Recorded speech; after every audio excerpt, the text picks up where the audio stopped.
So good morning, my peoples. I just got back from like a two to 3 day, I think it was like 3 day stay in Minnesota. I was in Minneapolis for VeeCon, and for anybody who doesn't know, that is the conference that was hosted by Gary Vaynerchuk, and holders of, well, mostly holders of VeeFriends were able to get them, but then they released NFT tickets, so it made it possible for people who actually were VeeFriends holders, if they held multiple, they could actually sell those tickets or give them to people, which a lot of people gave them away, which was just wonderful. So there were a lot of people that got to experience something really wonderful.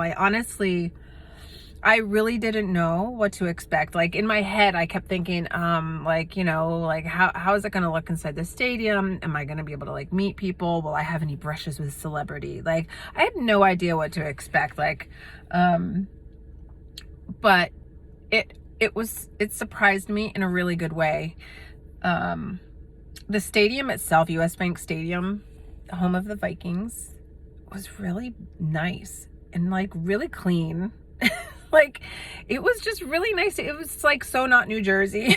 So I really liked Minnesota, like the little area, like the little bit of Minneapolis that I got to experience was just really great. I saw so many people that I've gotten to speak with either through Clubhouse or Discord or Twitter. There were some people that I didn't get to see that I'm upset about, but from what I understand, there may be more. Maybe a little bird may have like told me there might be more happening in Minneapolis down the line, which I think would be super awesome. I think that city was wonderful, so welcoming. I was talking to my buddy Bryce, who is from Minnesota, and I just kept telling him, like, everybody was nice. The Lyft drivers, the Uber drivers, like people on the street, like making random conversations with people over coffee, just like, saying good morning to, like, I don't know, it was just really cool. Even the TSA people. And if you are from New York or New Jersey and you ever try to fly out of Newark Airport, there's no becoming friends with like anybody or trying to make small talk. It's very, very serious, very serious. Minnesota was so nice. The TSA people were so nice. I just like, oh my God. And Bryce was like, yeah, Minnesota nice. And I said, wow, Minnesota nice is like an actual, like, it's a real actual thing. So I just had a wonderful experience. I was very anxious leading up to it, just, because I'm not used to really like traveling without my daughter. Like, she's been my travel buddy for years and years and years. And since the pandemic, we haven't traveled anywhere. I mean, she's gone, with her boyfriend's family to like, beaches and stuff, but I haven't gotten on a plane in just about 3 years.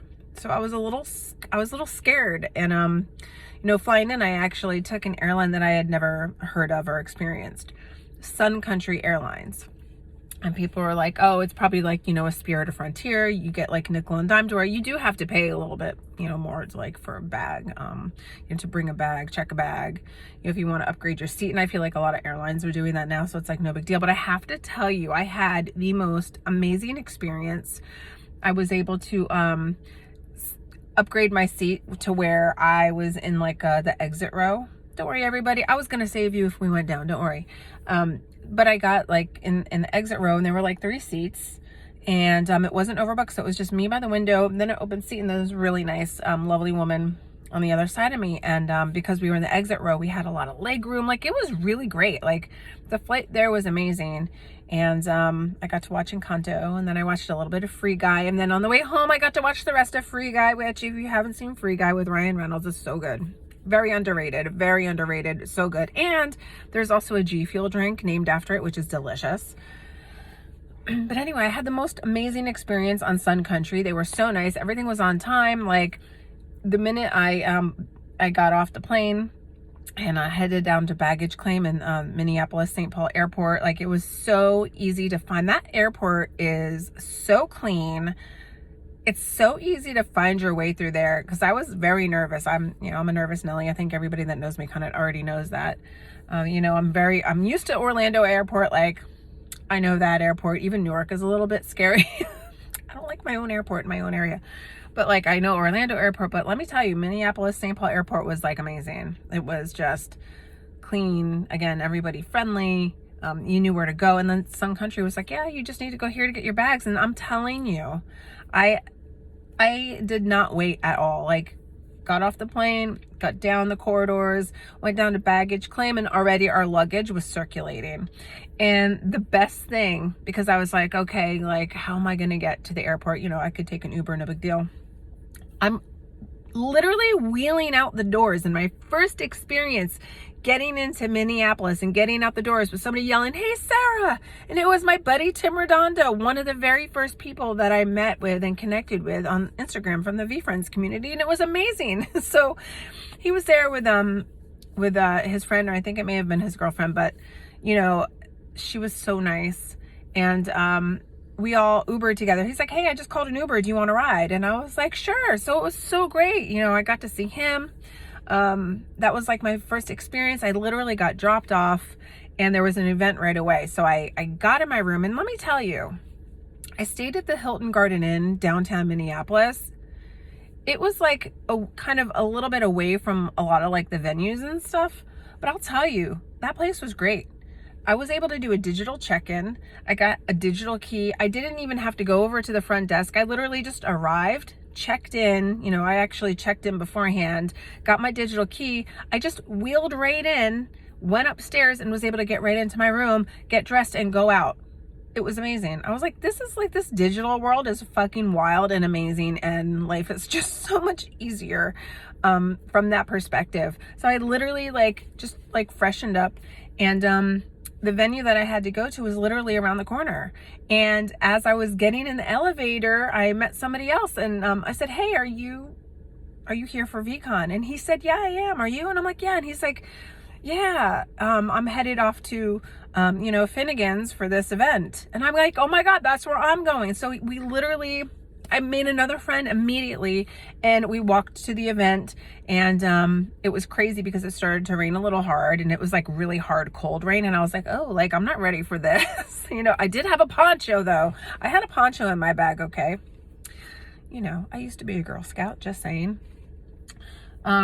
So we got to the doors, and no sooner did we get to the doors of this place, it started to hail. Like, I don't think I've ever witnessed like real-time, real live hail. I mean, that shit was coming down, and you know, it was like little bits. It almost looked like the little foam balls that you get like in a package, like the tiny little round ones. And then it started to like get like huge, like golf ball, like, and I was like, oh, this is like crazy. And it must have hailed for like, I don't know, maybe 5-10 minutes. So people were kind of stuck inside, but we got to like talk a little longer, get to mingle and meet a bunch of people. Gary Vee actually stopped by the event for a couple minutes. And it was really great because by the time that was all said and done, it was like a little bit cooler, but like tolerable. The sun came out, and we were able to walk over to the block party that was being held. And what I was not expecting, to be honest with you, is when we headed to the block party, that was like a huge ass wraparound line.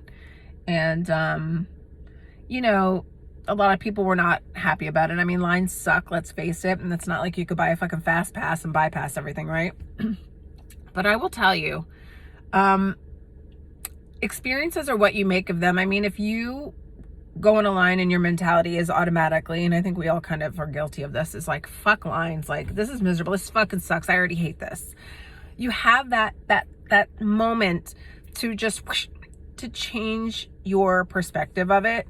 And I know it's not always easy, but like, given the situation, it's like if you just traveled in from another state and your objective was to just like mingle with people from the community, like you could still, you know, it was outside, at least it wasn't like raining or anything, like so grateful for that.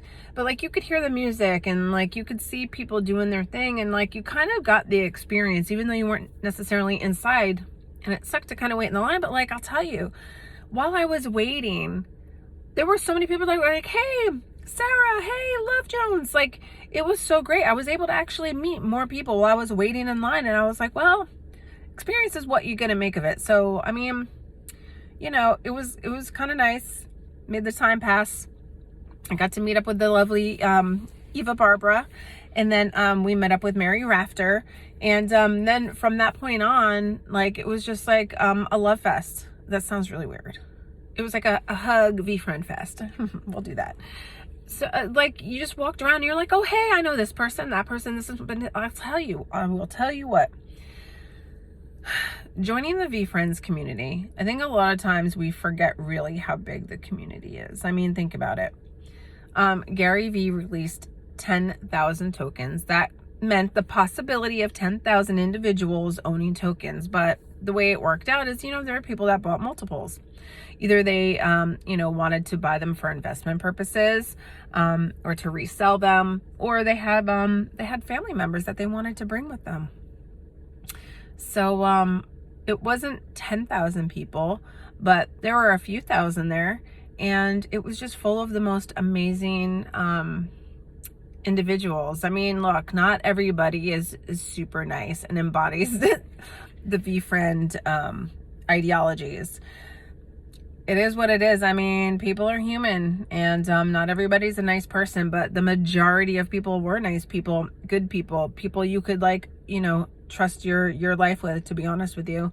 And it was just really great. And I knew from that point on, I was like, wow, I really feel strongly I made the right decision to come, because I really was scared. I didn't know what to expect, and I was scared to travel, but just from the flight onto the ease of getting into the airport and changed and just meeting people, I was like, listen, experiences are truly what you make of them. You have full control for the most part. I mean, if shit happens to you along the way that you can't control, it is what it is. But I realized about myself that I did not close myself off to anything. I just was very open, and I really truly wanted to see and meet every single person I possibly could. And I felt guilty because I didn't always recognize everybody right away, because you spend a lot of time in virtual space, but most of it's voice. It's not like you're on camera a lot of times. But it was once you heard them, you felt that familiarity, and you felt I almost felt like I was home, even though I was away from home. I felt like I was with home, my second home, my really good friends. And I actually miss it. Okay, well, here's this thing. So I get home, and it was really great. My daughter set up dual monitors for me so that I could game and stuff. And but the thing was, I was like, oh, the dishes were waiting for me, laundry was waiting for me. I was like, here we are, back to reality. But I had a really great experience. I really, really did. And I surprised myself. I surprised myself at how much, because I never considered myself Gary's awesome. Not that he's not awesome. I'm just not everything is great, he's a human being. He puts his pants on the same way everybody else does. He keeps it real. But what got me really emotional, I think I tweeted about it too, is just being in the middle of that stadium on opening day and having Gary come out and give his keynote. I don't know. I saw him in that moment. I just saw him differently. I feel like I saw him in his raw, this is going to sound really weird, raw human form, as if he's not a human. But, you watch somebody in videos and you feel like you know them. But it was a different feel. And the things that he was saying, I literally teared up, and I started to cry, because, people are still curious, but also skeptical about NFTs. And this really, for me, was not about NFTs. It was about the community around an NFT. And then you learn stuff along the way. But for me, it was kind of I've suppressed somewhat of a creative side. I mean, I'm very active, as you know, on Instagram and on a lot of social media. But that's not always been easy for me. I mean, I kind of forced myself to do it when I was playing World of Warcraft a lot. And, I was hosting a lot of events. I'm like, oh, why don't I make a second Instagram account, and then I can post, specific guild things. And that's kind of how it started for me. And then I got really comfortable on camera, I would say, when I joined the Hi-Ho app. And the reason I joined the Hi-Ho app was because Gary said, hey, everybody, join this app. And we all said, okay, Gary said to do this, so we're going to do it. And it was the best thing I ever did, because it was kind of video responses and FaceTime. And I didn't go on there doing my makeup. I'm coming to you as I am now. If I just rolled out of bed, you're going to know that I rolled out of bed. And, if I happen to do, fucking brush my teeth for the day and like maybe put on some mascara and makeup. That's how I looked. So I got very comfortable just being myself and in my own skin. And that got me comfortable just like being in front of the camera. Like right now I'm talking to you, but I mean, you're not like here in front of me, but I'm still talking to you, like, anyways, like Hi Ho really got me comfortable with that. And just thinking about, how Gary was talking about, a lot of times we like suppress our creativity, and we need to just be open and think about all the different opportunities, especially the Web3 space presents. And we talk about Web3 like it's this like thing we can't get. I mean, I still like, I don't really think we're in Web3. I think we talk about it. We talk about the technologies, but everything's still the same. We're still, the thing that cracks me up is like half of the apps and, people want you to mint their NFTs and it still doesn't fucking work correctly on mobile. Like, by the way, guys, that's like not Web3. So like, if we're really in Web3, the shit all needs to work. Like, anyway, this is still very much Web 2, 2.99, maybe. I'll give it 2.95. I don't know. We're not quite Web 3. We're getting there. But the moral of the story is do not let that creativity in you die. Even if you, in the privacy of your, car, like I am today, if you just like feel something on your mind, you want to like vlog about it. You don't have to post it, but just, embrace that creativity that comes to you. Do not let it go. We're taught to suppress it so that we can move on and do like corporate world things. And, it's not acceptable. How are you going to make money being an artist and this and that? And, that's what this new technology represents, especially to creative peoples, musicians and artists, people that create their art. Like, there's so many more ways to make a living now. And for collectors, it's really great. For nonprofits, it's starting to be really great. But anyways, I digress a little bit.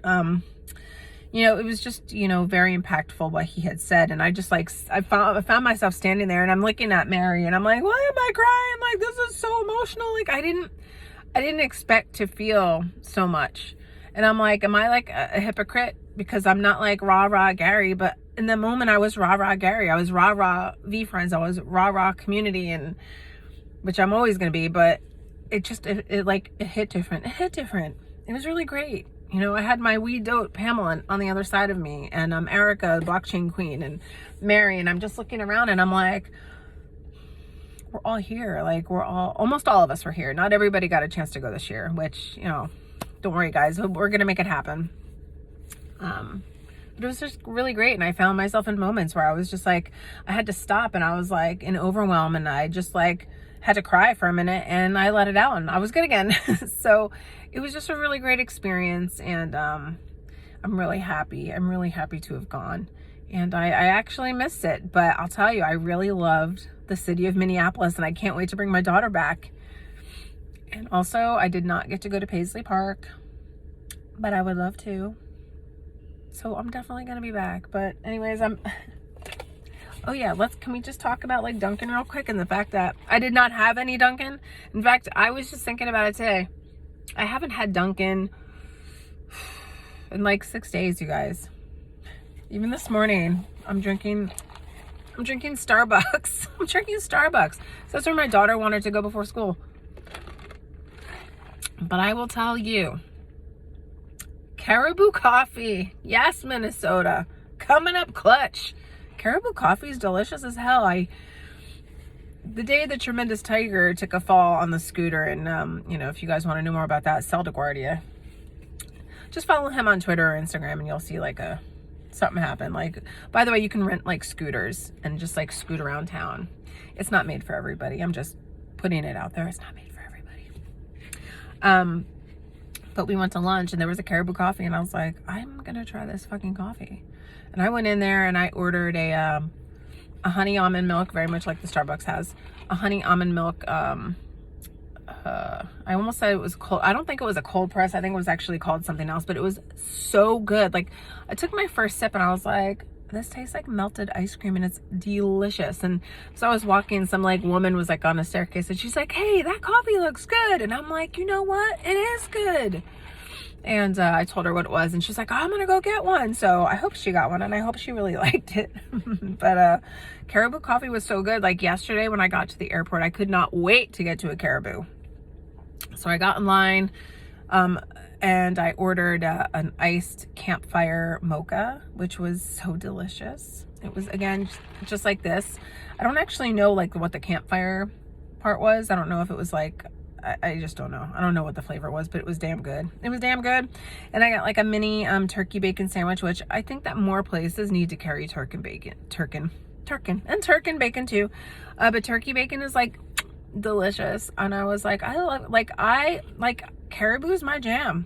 I can't wait to go to Minneapolis and have like all the Caribou I can have, because it was just really delicious. And the fact that they had so many turkey bacon options just made my heart so happy, because I love a turkey bacon. I just love it.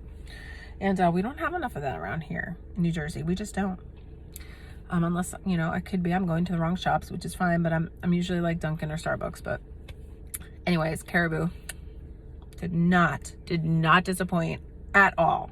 So if you're in Minneapolis, if you're in Minnesota in general, if you're looking for coffee and you're like a Dunkin' or a Starbucks fiend, I mean, there's Starbucks, but let me tell you, do not sleep on Caribou Coffee. It is delicious. But yeah, so I didn't take a lot of pictures. I just kind of wanted to, I made a point to myself to just, to like live in every moment. I mean, I took pics here and there. A lot of people took pictures, so I'm kind of relying on them for their videos and pics and stuff, but I just wanted to be there. There were even a lot of like satellite events like outside of the event and the main event, and I was like, you know, a lot of them were for holders of other projects, which, you know, I don't have a lot of. And I was just like, you know, I'm just gonna stay at the stadium. I'm gonna stay at the stadium. The only time I would go was like, you know, to go back to the hotel or maybe go out to lunch with some people and then come back. Because you did have to pay the stadium prices for the food. That was the one thing I thought was like kind of a disappointment. Like if you wanted popcorn, it was like literally $14 and shit. And that was like, okay, well, I'm not going. It was like literally if you went to like a game at the stadium, like you literally paid stadium prices for everything, which kind of sucked. Like I got like a waffle cone, and that shit was $10. And I was like, oh my God, like everything cost a lot of money. That is like one thing, like if there was a way to kind of get those costs down in future years, I think that would be a huge win. You know, even if it's a matter of like, you know, just getting another partner to like, you know, cater something and have just like finger sandwiches or snacks or something. I think people would be really happy, because it did kind of force people to leave the stadium and to go find cheaper options. And I know the goal was to keep everybody inside as much as possible and together, but it was just, you know, it was just very expensive. It was very expensive. And honestly, I had to take out a small loan before I left, because I knew I had to get work done on my cars, like my little orange car, just like it doesn't even start. I had to get work done there. I need to get the brakes done on my car. I needed just like little things I needed to get. So, you know, I had like a little more money than I typically would have. So I was able to afford those things, you know, because I didn't want to like starve or anything. But I felt bad for people who were like so on a tight budget. I mean, I honestly thought like $400 would like be enough, and it just was not. I mean, merch, you already know, like merch is going to be like between like $50 and like, you know, probably $70, depending on what it was you were getting. Maybe even $100, who knows? I did not get a chance to get a hoodie, but I got, you know, a couple of long sleeve shirts for $50 each. Even a pack of stickers was like $20. So the price points were a little bit, you know, I mean, they were average, I guess. If they were a little bit cheaper, again, it would have been great. But like the food itself, like, not to be punny or anything like that, but it would have been more palatable, I think, if the prices were a little bit lower. But other than that, I mean, it was a really great experience. They had a lot of areas where you could just like sit and chill with your friends. We sat in section 114 a lot, up in the bleachers. It was great. Really, there was really not a lot of bad things I can say. I met a lot of new people, and a lot of the OG people who I'm friends with, and I feel really energized to just continue to contribute what I can to the community. And you know, it may not be in the form of a talk show kind of idea. It may not be, you know, hosting lives or anything like that, but something that you know, Bryce and I started early on and kind of fell off because, you know, just stuff was getting wild. Is that we've been hosting VeeFriends welcome wagons, and there are a lot of new people that are trying to get acclimated. And a lot of us who've been in the space, the VeeFriends, community for over a year now, we have a huge couple legs up on people, and it can be intimidating to new people trying to get in when you feel kind of like ostracized from a group, or you're not in on all the inside jokes. And the point of the welcome wagon was to make sure that those people, and really anybody, could come in, and it's okay to be green. It's okay to not know things. It's totally acceptable to come in and ask questions. There is literally, I sound like a teacher when I say this, there's literally no stupid question out there. And I would like to host them. So I hope, Bryce, I know we mentioned it, but I really think we should start doing them again. I really think it's important. So there you have it. You're good. Look for welcome wagons. Whether you're new to NFTs or whether you're in the VeeFriends community or not, you're more than welcome to the welcome wagon. Yeehaw! We want you to come in and ask the questions. We want you to feel part of everything, because you are. Whether you show up every single day, if you want to show up once a month, it doesn't matter. That's another thing I just want to put out there, is that early on in the VeeFriends space, there were a huge group of us that were, day in and day night when everything just launched, that we all spent a lot of time together. But, life happens. And listen, NFTs require a lot of fucking time. I don't know why it is, but you just feel like you have to sit in rooms day in and day out, or else you feel like you miss something. If you miss one little nanosecond of something, you feel like you miss a lifetime of it. And, I know I felt this. I know in speaking to a couple other people in Brooklyn, if you're out there, I know you were feeling this too, is that, because we weren't in it every single day, especially leading up to VeeCon, you feel oh, well, do you belong anymore? Do you kind of fit in? Do you have anything in common with people? And here's what I have to say to that is, yes, you belong there. You have just as much in common with those people that you were hanging out in Clubhouse as anybody else. We all went there. We all had our ticket, and all we needed to do was get in there, meet people, and mingle. And that was the entire goal. You didn't have to know 1,001 people before you went in there to feel at home. I mean, but it felt really good to know people though when you did go in there. But look, if you are somebody that bought a ticket and you're I don't know, do I fit in with the OGs? There's different groups of OGs. Look, there's a very small amount of us, right? And I know some people get offended that there may be expectations put on the OGs. And we all feel like we're kind of playing our part, but there are people that just, I don't know, they might need that little extra hand holding through things. And, coming into a group of people who know each other where there's a lot of inside jokes, it can be very intimidating. And what I'd like to say to everybody out there, if you're listening, is that do whatever you can to just, try your best to make people feel comfortable. And you may not even realize that you're maybe kind of softly excluding people, but it can be taken that way. So, I just ask everyone that exists in the space today, that is part of the community, if you're hosting rooms, especially on a day-to-day basis, just kind of try to be more aware. If there's new faces that come into the room, please do your best to welcome them. You don't have to listen to me for shit, and that's okay. But, I just feel whether it's in NFTs or not, there are people who are new, who are curious, that may feel a little scared to ask questions. Just do whatever you can to just make it easier for them. Employ a little more patience. And I've been in rooms where, there's been people that have known each other since day one of VeeFriends, and they already have their thing. They like to talk about certain things, and when a new person comes in, they kind of just either make them feel like their question was stupid, or they just ignore them. It's a turn off. So, try to be open, and I don't know, just try to be patient with people. There's still people that are just learning this technology. It's not intuitive. It's just not. And if we're truly going to, down the line, really get more people to adopt to the technologies and NFTs in general, it's important to employ that patience. It just really, really is. I can't imagine being somebody new and entering into a space where people are not going to entertain my questions or walk me through things. And I'm grateful that I haven't had a lot of that. I mean, it's happened to me even recently, but you know, I know how it feels to kind of feel like ignored and have people kind of like talk over you or just make you feel like your questions are not valid and that, duh, what are you, an idiot? How do you not know this? So there's a lot of people that are still getting their sea legs in it. So please be patient and take a little extra time to walk somebody through something if they need help. I mean, I'm not expecting everybody to have the patience of a saint. Everybody does not.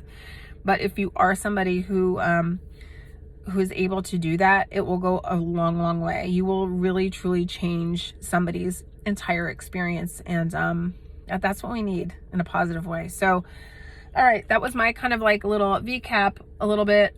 Sorry, Jeremy, I just like stole that. My VeeCon cap, my VeeCon fucking whatever it is. I need more coffee. And I have off today, so I'm just gonna kind of like reacclimate to day-to-day life, maybe run some errands and let my legs relax, because I'll tell you what, those stadium steps were no fucking joke. And you know, I always wanted a Brazilian butt lift, and I'm pretty sure I got one this past couple days just by walking up the steps, and my legs are still like, what are you doing to me? So yeah, we're just gonna go and like relax and heal, guys. So I hope you have a really great day. Big love to all my V fam. VeeCon was awesome. It was awesome. Great experience. I cannot wait to do it again. So I will see you all later. Love you. Bye.